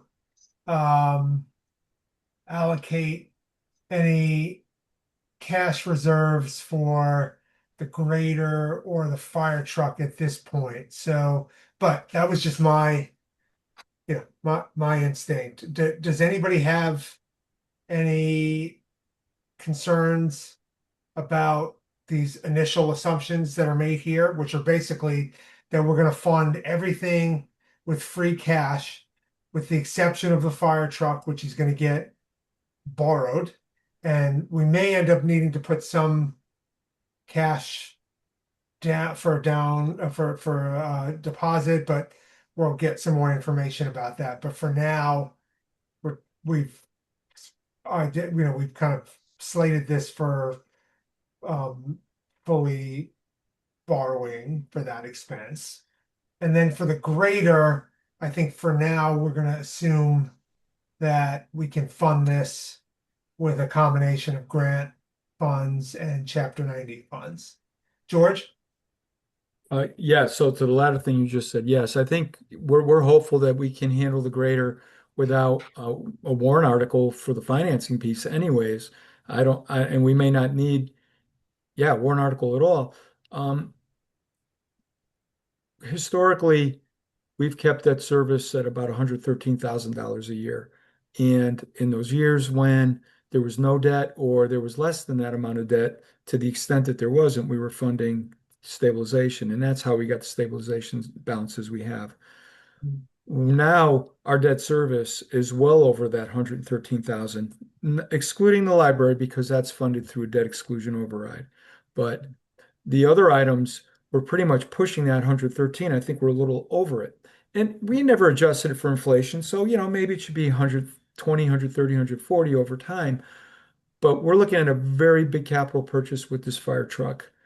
And because we didn't start the debt service on the three items that we're paying debt service on now, we didn't start them on time. They still have 2 or 3 years left. And so we really need to look at FY 28 and FY 29, a long-term picture to see what our debt service is going to look like, because that is going to be a pain point on our operating budget. And that's where we're going to have really large increases like we've seen with health insurance and well, that scale, if you will. And I think meeting with Ryan, as I said earlier, I think it's not only in the context of the fire truck, but what does our debt service look like over the next 4 years? For instance, he knows what we currently have loans for and what the debt service is for. It would be good if he could bring that and show it on the table for each year, and then we could see what's the effect of the fire department, how much does that add, what drops out when. The culvert's going to go on for a long time. I don't know how long that debt is. I think it's more than 10 years. But the backhoe, and I think it's a highway truck, those items are 4, 5, or 6 years. I think they're probably 4 years. So they will drop out. And, I know I kicked around the idea, if we use stabilization to pay one or two of those off, we would free up a lot of debt service in the operating budget. And that might be maybe enough or substantial amount that the fire truck coming in won't be so painful. Or maybe we use a lot of stabilization on the fire truck because we know that again, we're going to have that pressure on the operating budget. So I just think meeting with the treasurer and looking at debt service in that way is going to really inform us on the best way to finance these things. Yeah. Okay. I would also add that, I mean, these are really unprecedented times that we're in, and we're really struggling. And I know we have these limits that we want, these balances we want to maintain in our reserves, but I really feel like we're getting to the point. How many more large increases are the taxpayers going to be able to absorb? I mean, we knew the library was coming this year. Everybody knows it. Everybody who went and voted yes for it was willing to pay that. And so that's fine. That's 150, 140 out of the increase we're looking at this year. But I'm not afraid to use more reserves than what we typically do because we're in that situation. Yeah. That's me personally, of course. One thing I just had a sort of random question that popped into my head, which is, do these stabilization balances, they don't grow unless we Right. allocate money in our operating budget, They right? grow slowly with interest, but that's it. Just the But- interest that they earn. Yeah, but Without an appropriation, they get nothing else. but it's growing quite. I mean, it must be a very modest interest rate that we're earning on those funds, because it doesn't look like they grow they've grown much. Well, let me just say this to you. When you look at the free cash, 1,043,000, that Yeah. was certified at the beginning of the year. That doesn't have interest added to it. But if you look at the cash stabilization and the regular capital stabilization and the other stabilization, I update that number I wouldn't say I do it every month, but I update it when we work on the schedule from the most recent accounting schedule. So Yeah. those two balances in the start balance aren't actually July 1st numbers. They're really the current numbers. They're Yeah. just before start. Okay. Think about start balance before we vote on using them. Right, but So before I do we update those every time we do this, and I probably should update it now. got it. Okay, so yeah, so these starting balances are actually not. It's just that we haven't appropriated funds from those sources. And that increase is really not going to cover much of anything. It's not going to make them more robust, that's for sure. It's easy. So I just want to check. We're going to ask Ryan to come, or he's coming next meeting. We're going to ask him for a debt schedule of the current items. Yeah. And then we'll ask him for his best option on the fire truck financing. Yeah. And then the other thing is, does the free cash gain interest where it sits? And is it gain the same kind that capital stabilization does? I believe not. I believe the interest on the free cash is that interest that we use as revenue on the operating budget, the revenue page. Remember, we talked about that number being 72,000 or whatever it is. 70, yep. Yeah, I mean, where does that come from? What's earning that interest? I believe it's the general fund, the free cash. General fund. Okay. And I did ask Ryan, and he emailed me that he thought our current placeholder of $70,000 was the correct assumption to build into our budget. Okay. Yeah, I'm thinking we may get, I mean, we did the placeholder things, and we'll come to see next fall whether we ended up with more cash reserve, free cash than we thought. And I don't know if it makes any difference to put it in capital stabilization. That's a vote at town meeting. I don't know if there's any real benefit for it, because we've spent money on capital items out of free cash. Yeah. And you can see that, but maybe for something that's a little longer term, we might think about building our capital stabilization by funding that $113 level higher, or just stashing some free cash next year if we have actually accumulated some. Yeah, I think the thing we need to do is, and not for this budget, but I think this is an off-season thing, but I think we need to revisit our whole sort of policy for funding the capital stabilization account. So that whole process of, whatever it was, the $117,000, that was a kind of an arbitrary number, to begin with, and it hasn't grown, and we haven't, our debt service has been above that level the last 2 years, 3 years, maybe. I can't remember Well, now. I think just last year. I think Okay, was it before just that last we year? were we maybe the year before, but I think maybe the year before, maybe 2 years. Okay.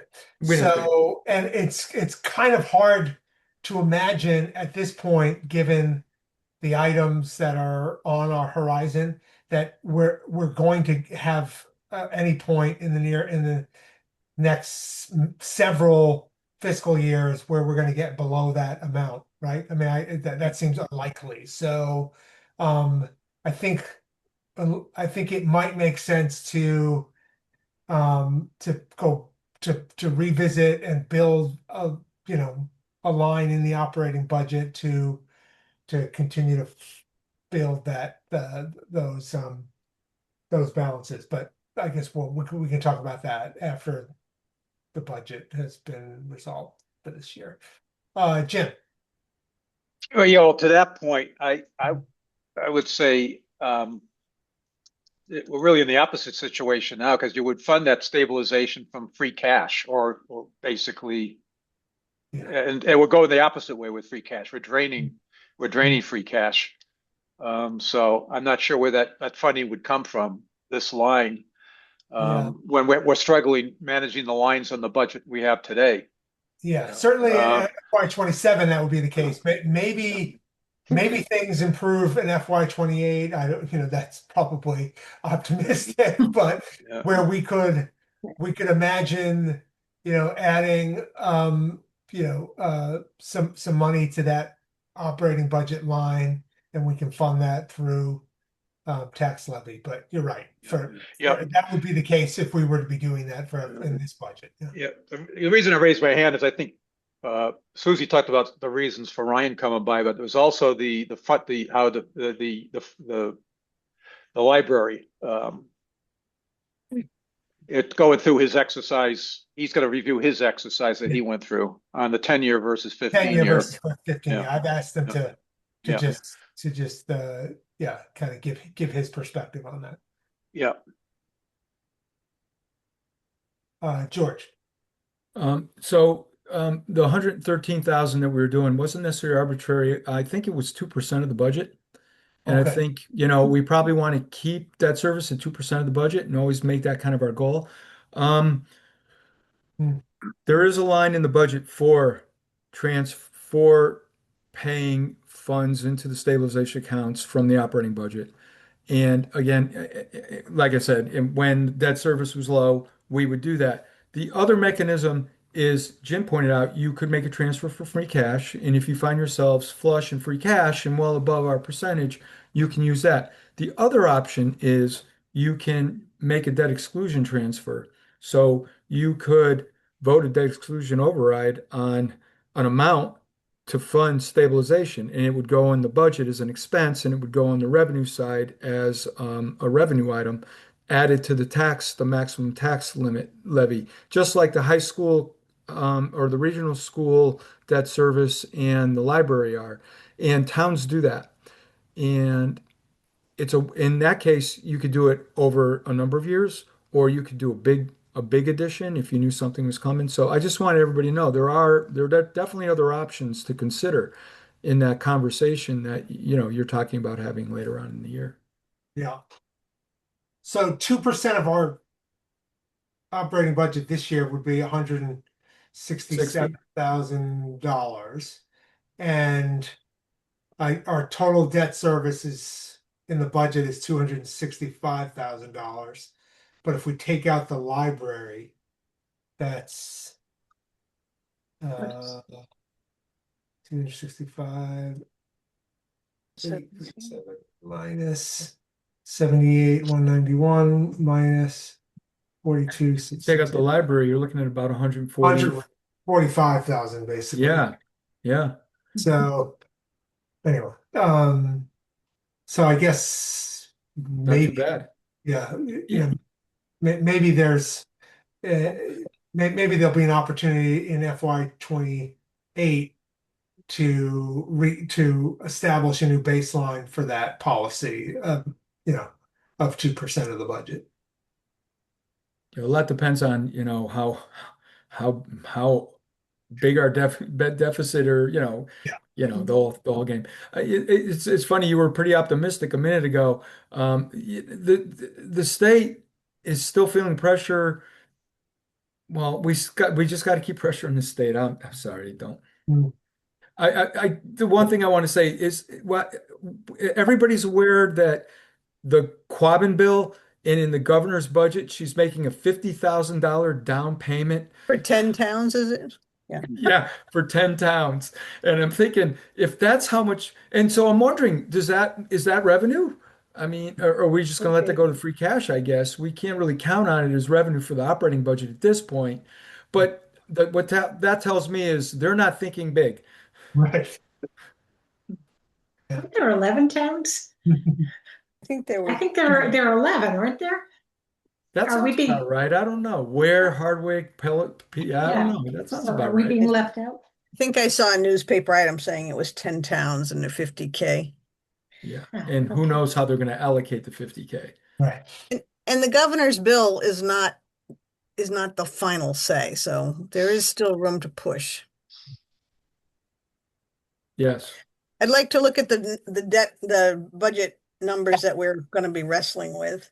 All We right. can- Do we, okay, so I don't think we need to take any votes on this because we're gonna do that next week when we're actually looking at the warrant articles.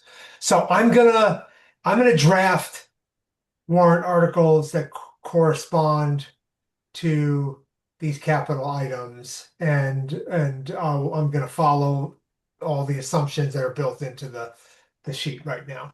I'm not gonna draft one for the grader. And I am going to draft one for the fire Fire. truck Yeah. that specifies that we're going to borrow for that project, for that expense. Does that make sense? Yeah. If we decide that we want to put something down on it, we just have to edit it. Okay. So let me share the budget now. Okay. So I emailed this to everybody, but I think the two updates that were made happened since our last meeting. And those are a new growth. New New growth estimate. is 40. Yeah, that Haley got from the assessor. And then we got an updated elementary transportation assessment, which I think you all saw was a significant increase. It's a 44% increase over FY 26. And I asked Shannon for an explanation, and I think everybody's I forwarded the email. So she gave a very detailed response that showed us all the math. So I think we're confident that this is the correct number. But it is significantly higher than the place. I should take this out than the placeholder that was in there before. So where that leaves us right now is where we've got a budget that's, let's see, using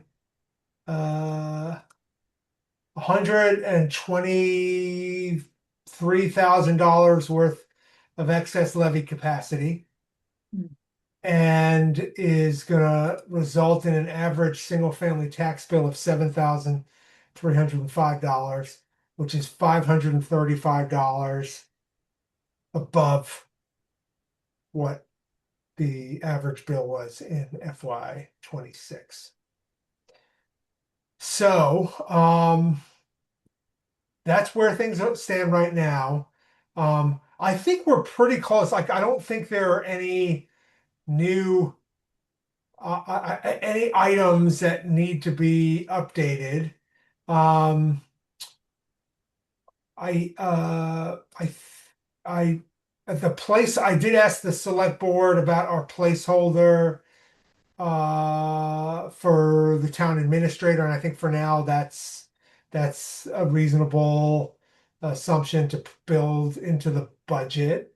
Um, and I don't think we're going to be doing any of the salary adjustments, the salary alignments, because I think we're still trying to, you know, gather the information and update the math. And I don't think that's going to happen, it sounds like, in time for our next meeting, which is when we're going to vote on the budget. Don't think that, yeah. So I think that's where we stand. Let's take a couple of questions, George, and then Molly. So remember last year because personal property depreciates Mhm. and more of the tax burden shifts to residential. In our meeting last night with the assessors, and he is working for Belchertown, but he's been coming to our meetings. He hopefully will soon be our assessor, Mhm. and he said that will be an issue for us this year too, because the new growth just isn't big enough, and the growth in personal property tax isn't big enough. So we have to take that into account in the calculation for the single family tax bill. And when I asked him, well, how do towns do that? He basically said it's a wag. It's just there's no easy way to do it. Mhm. And so we really we can't go with 535 or whatever that is. Mhm. We need to raise that. Last year the difference was like $60 on the average single family. So I don't, I'm not sure I can tell you what we should be reporting, but this method that we're using just to calculate it is the only way I know how to do it. And And it's not conservative. and the assessor can't give us He some. didn't have any answers. Yeah. He didn't. He said, yeah, that's a tough one. Mhm. I mean, Okay. yeah, he said it's a tough one. I mean, again, last year's was about $60. So, if this says 535, we might want to tell people anywhere from 550 to 575, Mhm. something like that, and frame it that way. Is last year's, is this 6,770? Is that the actual correct number, Yes. or is that a legacy of what we had put in? No, if you look at the heading on that column, that's based on the recap, the final recap. Yeah, got it. And the only thing that doesn't have is the CPA ad. Mhm. Okay. Molly. So I'm sorry, I haven't had a chance to look at this, but unless the library operating costs got increased by like $151, they're not going to make the municipal appropriation requirement. Okay. So we just need to make sure that it's their total is 2.5% over last year. And when I looked before, it was $151. So, all right. So Even with the COLA? we should probably go ahead and change that, right? So can you, Is it So- okay if we double check the numbers and just email you afterwards? yeah, let's do that. Okay. Can you bring that actually, can you email me, by the end of this week, and I'll Yeah, I can do it tomorrow. Okay, yeah, great. Okay, so I will email an updated budget, but it sounds like what we're gonna do is just take this library expenses line and increase it by 100 something based on whatever number you come up Yeah. with. Okay, got it. Thanks. All right. AJ, on the revenue page, I did see one thing I forgot to mention. Yeah. If you scroll to the top, it's just a formatting. If you look Yeah. at cell, the percentage changes, one of them needs Fiber. formatting. row 7 or 6. All Row 6 in column P, right. or not line number 6. Okay. Oh, sorry. I see. Yeah, see that 19? Got Yeah, it. that Yeah. needs to be formatted. All right. All right. All right. So XCCs are funny. I guess I think one thing I would like folks to think about. So next week we have to vote on a final budget. That's our time frame. Because we're in the following week, we're meeting with the select board, and they are going to vote on warrant articles. So I think between now and next week, if you all have any suggestions for other actions that we might take to mitigate some of this increase, please bring those ideas to the meeting next week. Because I think we had talked about a goal of getting this under $500, notwithstanding the caveat that George mentioned, which is that this might not be the best way of calculating the average single family tax bill, but we're above that right now because of the elementary transportation increase. So if you have any other suggestions or ideas, please give it some thought and bring it to the next meeting. Susie. And I think that our suggestions or our understanding of what this budget really looks like includes that we're using cash reserves for operating expenses more than we did last year. So it may be that the tax levy increases higher and the spending of cash reserves in the operating budget. And we have good reasons, we have good thoughts, but I think in terms of thinking of any other mitigating strategies, we should sort of keep in mind what we are presenting, and those two pieces kind of weigh heavily. The other question I had is that cost for the SES transportation, is there any indication that the cherry sheet is going to give any better transportation costs? I mean, they're talking about it, but I don't know what the give and take is. When we see that expense, could we be going to see some revenue increase? Interesting. Because there's a transportation line on the cherry sheet, a revenue line. Yeah. Well,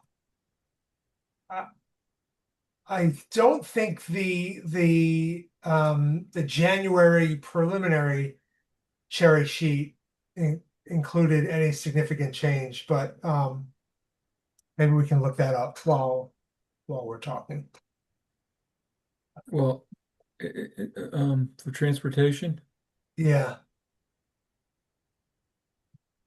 I remember looking at it and it was like, I mean, it's in here, right? I don't know that it is. I just don't know if they're even linked as an idea. That's Yeah, no, I don't think there's transportation, because if you look at the That's revenue zero. page, if you go to the revenue page and you look at lines 20 through 27, and then the reductions below that, that's how the cherry sheet breaks out for chapter 70. I don't think transportation is a part of chapter 70, and I'm looking at all the other Yeah, state aid items, and I don't see transportation. right. Yeah. So I'm not sure what maybe it's only talking about regional contracts. Yeah, it must be that, because there is a school transportation line. Yeah, in the receipts section of the cherry sheet. Ours is 0. yeah, And I can see that in the governor's, I mean, for the entire, all municipalities, yeah, the total amount awarded is $317,000. So it's not a lot. There's not a lot of money for transportation. And you might be right that whatever is there is given to regional district.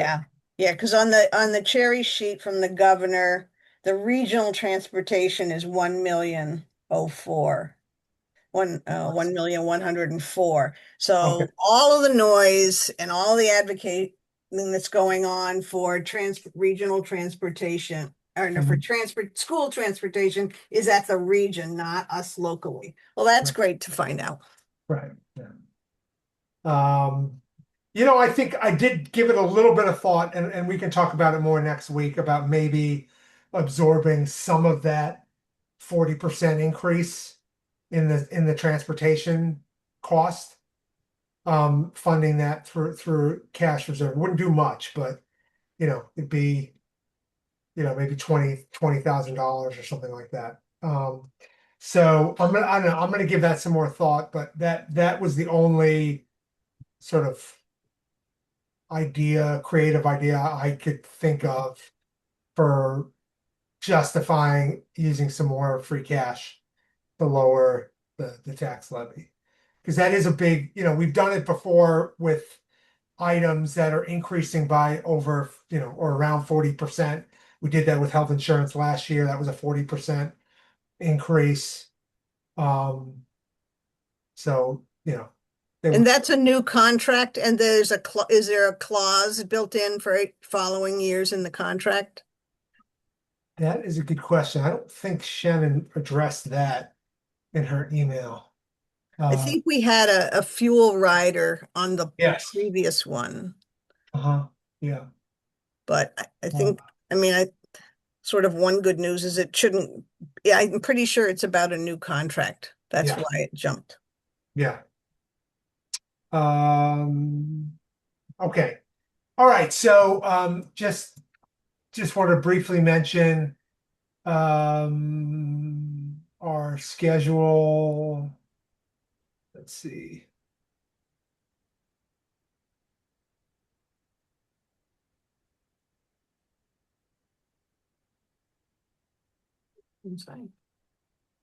Where did it go? Oh.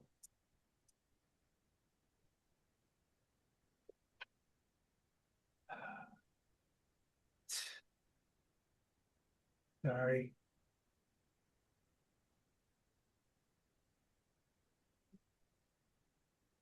Okay. So here's the schedule. So we're gonna meet next week. We're gonna finalize the budget. We're gonna vote on warrant articles that have a financial component to them. The following week on the 31st, we're gonna meet with the select board. They're gonna finalize the warrant. They're gonna vote. Is that 6:30, AJ? That's a good question. I don't No. think it's earlier than that, right, Haley? 5 Uh, o'clock.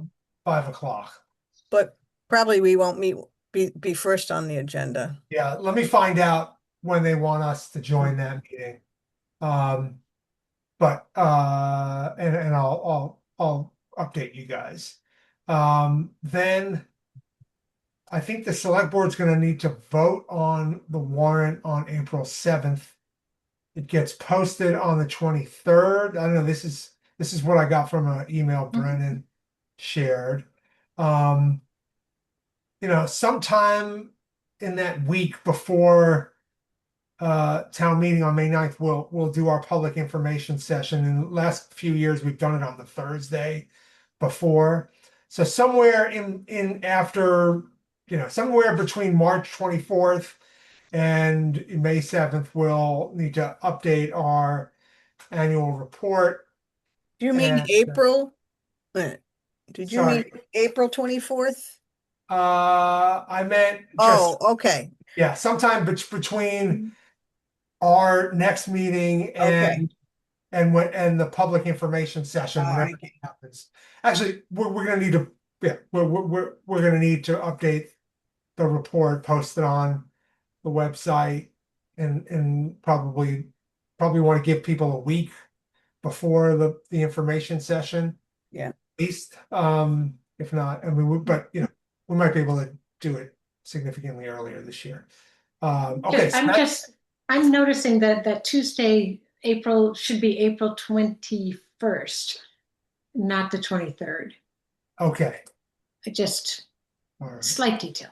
Yeah, no, that's good to know. Mhm. All right. So I haven't put, I mean, obviously we're gonna meet after March 31st. We haven't put those, but we'll talk about what our meeting schedule will be for April, at one of our next meetings. All right, so that's the schedule. It's past 9 o'clock, which is pretty late. Did we want to look at the fiscal snapshot, or Haley, did you want to at least kind of alert us to some of the issues that we're going to need to be thinking about? Yeah. So one of the warrant articles will most certainly have to be for the snow and ice deficit that we have, which currently stands at $32,512. 2000. Will change. Mhm. And let me see. So when you look at it, I tried to color code the expenditure categories. So the things that are in orange and red are over 80% expended. Yeah. So as you can see, snow and ice, we're already in the deficit. Highway maintenance, fire maintenance, we're at 99 and 91%. Someone had asked about, what accounts do we use all right away, or what are we at 100% utilization for? Unemployment benefits, assessor computer maintenance. We've almost expended all the retirement budget. I think for me, when I was going over this, the critical piece when you scroll down to page 2 Mhm. is really the snow and ice and the maintenance. And we've been talking about all things maintenance and things breaking, and it's happening quite a bit. I think that's the highest priority for us is how do we track this? How are we measuring this gap that we have? Because I looked back a few fiscal years and it seems like FY21, FY22, FY23, those were all years where we overexpended our maintenance lines. That's certainly something I would want to keep an eye on. I would need to, the second bullet point under risk indicators is the school transportation. That's only at 25% utilization. So that's a conversation I need to have with the regional school about why is this delayed? Is something pending? I'm not quite sure what that means. And then a question for Ryan would be, what's the timing on our debt service? Because right now it shows that it's at 0%. So I want to gotta find that out. Just to circle back to what we had talked about earlier in terms of the dam, oil tank, snow and ice. So we're looking at about 125,000 in overages. Snow and ice we can legally run the deficit on, so that one I don't think is as concerning. But we do have, over 83,000 in dam repairs. Again, that's phase 1 that we're talking about. In a later page, I talked about maybe we need to do a draw from stabilization to cover that expenditure, making sure that we don't pay any more than our deductible for the oil tank, at least as best we can. I don't know once we get into that phase 2 of the groundwater, the ground testing, and if we have to repair it, obviously that's going to change the picture a little bit, but for the time being, we can hold ourselves to that figure. And we've almost exhausted, just to reiterate, highway machinery maintenance, fire department maintenance, and building supplies, and that's the building supply line that the town hall uses. So at the end there, thank you for scrolling. Maybe, I think this issue has come up before, but we do have generalist stabilization, we have capital, but maybe we want to start isolating these maintenance costs and taking a deep look at what does this actually cost us, and set up a separate account for that, because that would give us better tracking information, better oversight.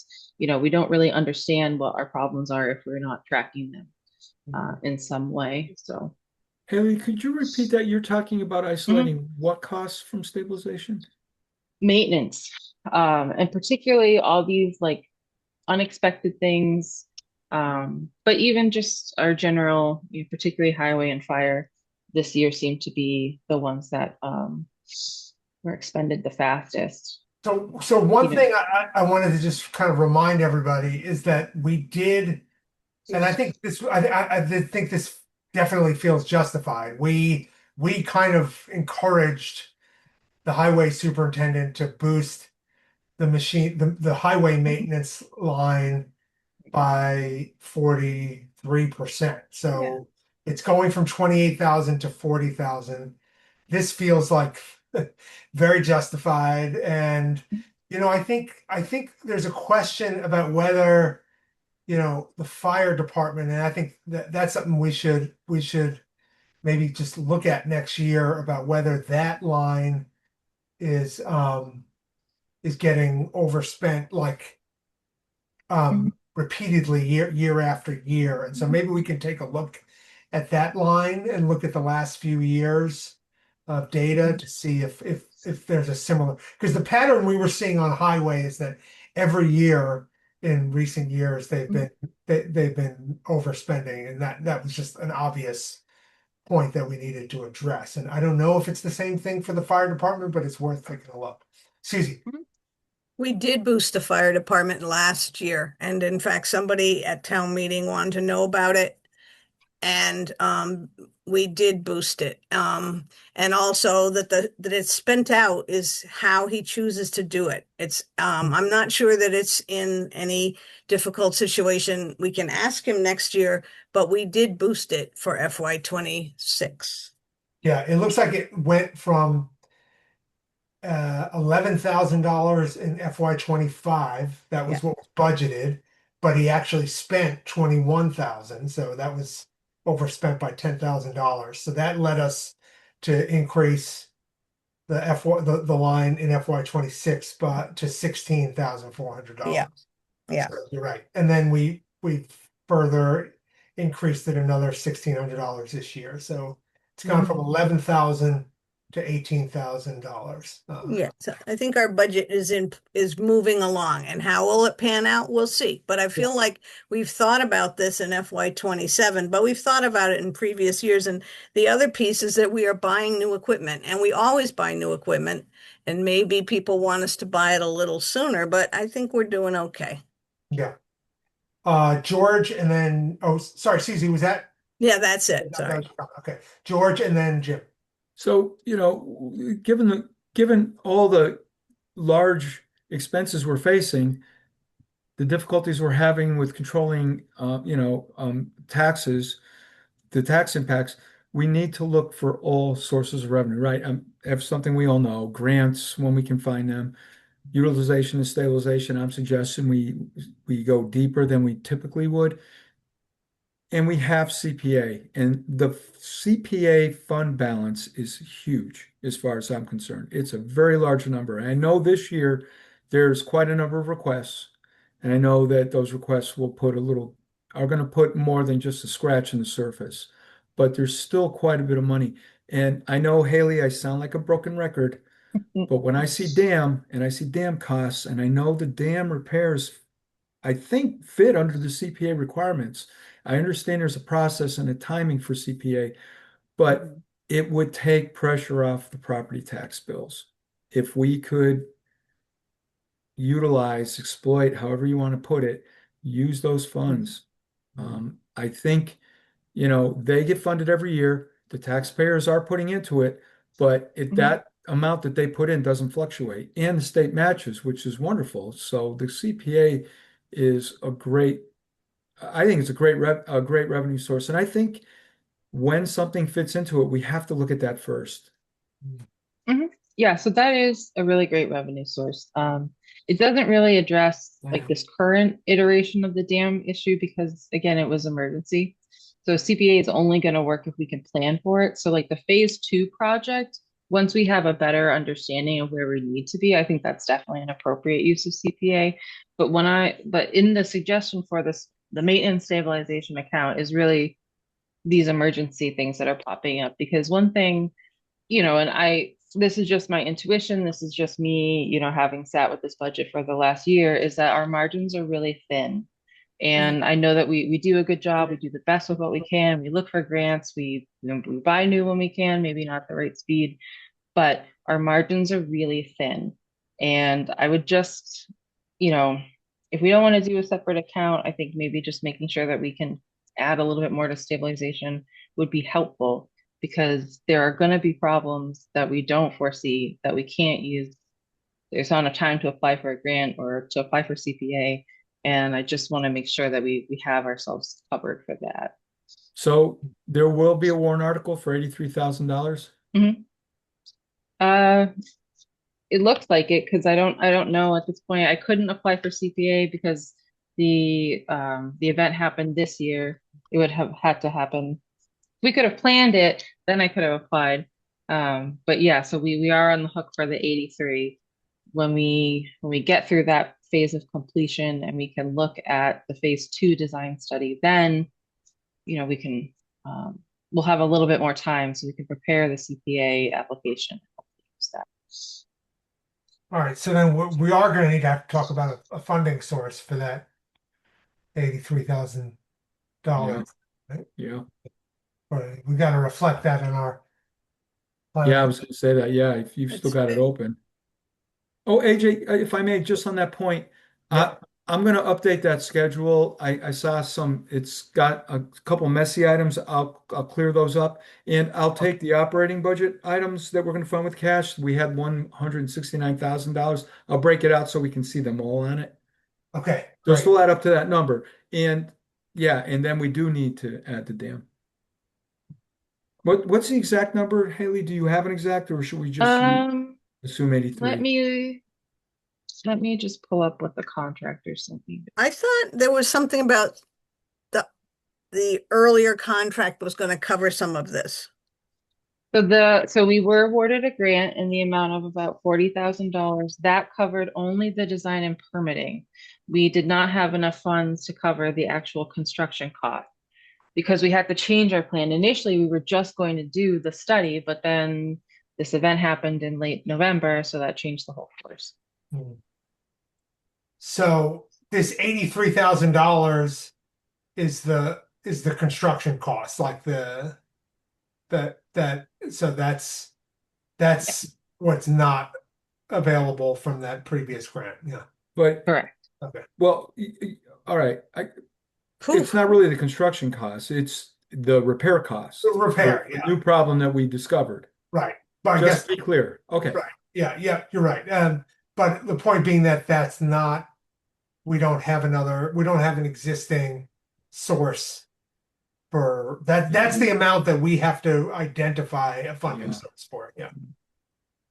Okay, so he quoted me $83,000, 445. Thank you. And so one other thing just to keep in mind with this is that because we have to align the permitting with when we're going to receive the trash rack, which is what's getting replaced, we're not going to initiate permitting process until probably late March, early April. So I don't know if anything is going to change in that time period. Obviously, I hope not, but I just want to throw out there that we haven't actually started yet because we have to wait for that. So is this Just going for to the- come out of FY26 or FY27? It'll come out of FY26. Do you hear that?